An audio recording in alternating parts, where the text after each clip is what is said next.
Mon billet. Réponse au ministre Amadou Coulibaly, ministre de la Communication du gouvernement de M. Ouattara. Quand la manipulation du droit devient-elle une dérive institutionnelle?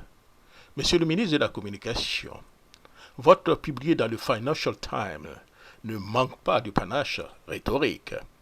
Vous y maniez l'indignation avec aplomb, invoquez l'état donc de droit avec ferveur et tentez donc de maquiller une exclusion politique en application neutre de la loi. Mais à y regarder de plus près, votre démonstration ressemble bien plus à une tentative de justification désespérée qu'à une défense éclairée de la démocratie. Le premier point donc de notre analyse, monsieur le ministre, c'est le droit, oui, mais pas à sens unique. Vous affirmez que M. Thiam n'est pas éligible en vertu donc de la loi datant de 1961. Soit. Mais pourquoi donc ces lois n'ont-elles jamais été appliquées à M. Alassane Ouattara, qui a lui-même reconnu avoir eu donc la nationalité burkinabé ou utilisé la nationalité burkinabé et travaillé en tant que burkinabé voltaïque? Oui, j'ai fait une partie de mes études en Haute-Volta alors que mon père y exerçait ses fonctions de chef traditionnel. Oui, j'ai représenté ce pays dans des institutions régionales et internationales et j'en suis heureux. A-t-il produit l'acte de rénonciation exigé par ce même décret, ce même article 48 que vous brandissez avec tant de vigueur contre M. Thiam? La réponse est non. Alors, ou bien à ma connaissance, non. Let's put this way. Alors, posons donc la vraie question. Le droit est-il une arme politique ou une garantie impartiale?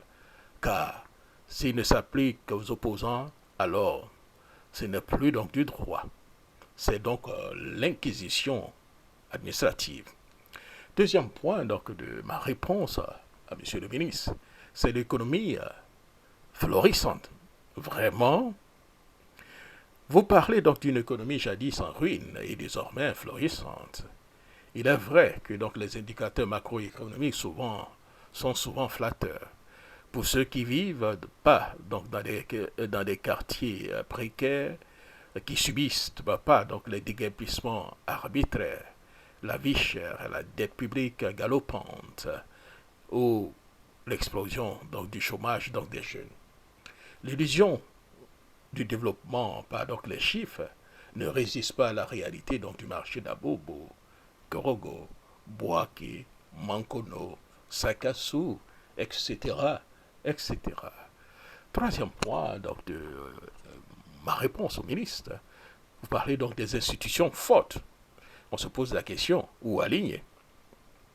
Vous vantez donc les institutions fortes et indépendantes. Parlons-en. Une CI déséquilibrée, un conseil constitutionnel muet face au troisième mandat anticonstitutionnel, une justice prompte à radier donc un opposant, mais incapable d'instruire donc les crimes de la rébellion de 2002, ou les massacres post-électoraux de 2010. C'est cela votre indépendance? Quatrième point, parlons donc de la guerre civile et donc les responsabilités oubliées. Vous osez donc attribuer une partie donc de la crise de 2010 au parti de M. Thiam, alors même que celui-ci était à Londres et n'a rejoint aucun combat politique qu'en 2023. Ne réécrivons pas donc l'histoire. Ce sont les armes de la rébellion soutenues par le RDR devenu RHDP qui ont donc divisé le pays. Pas donc les idées donc d'un technocrate rentré tardivement en politique. Et ce sont les armes, pas donc les lois, qui ont imposé donc M. Ouattara en 2011. Le cinquième point, parlons donc des colliers des universitaires et les Ivoiriens. Vous attaquez les universitaires pour avoir exprimé leur inquiétude sur la stabilité démocratique. Mais ce que vous appelez des informations, c'est ce que le monde libre appelle une alerte sur ou bien sûr donc les dérives autoritaires.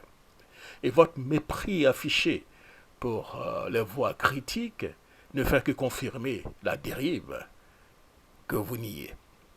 En conclusion, monsieur le ministre, il ne suffit pas donc de clamer état donc de droit, état des droits, à chaque phrase pour faire oublier l'arbitraire. Ce n'est pas Thiam qui menace la stabilité de la Côte d'Ivoire. C'est donc le refus obstiné du pouvoir d'organiser donc des élections ouvertes, transparentes et inclusives. Vous accusez Thiam de méconnaître donc les lois peut-être, mais le peuple, lui, commence à comprendre ce que le régime bien ne la respecte que quand cela l'arrange. C'était donc mon billet. Une réponse au ministre de la communication du gouvernement de M. Alassane Ouattara, M. Amadou Coulibaly. Merci.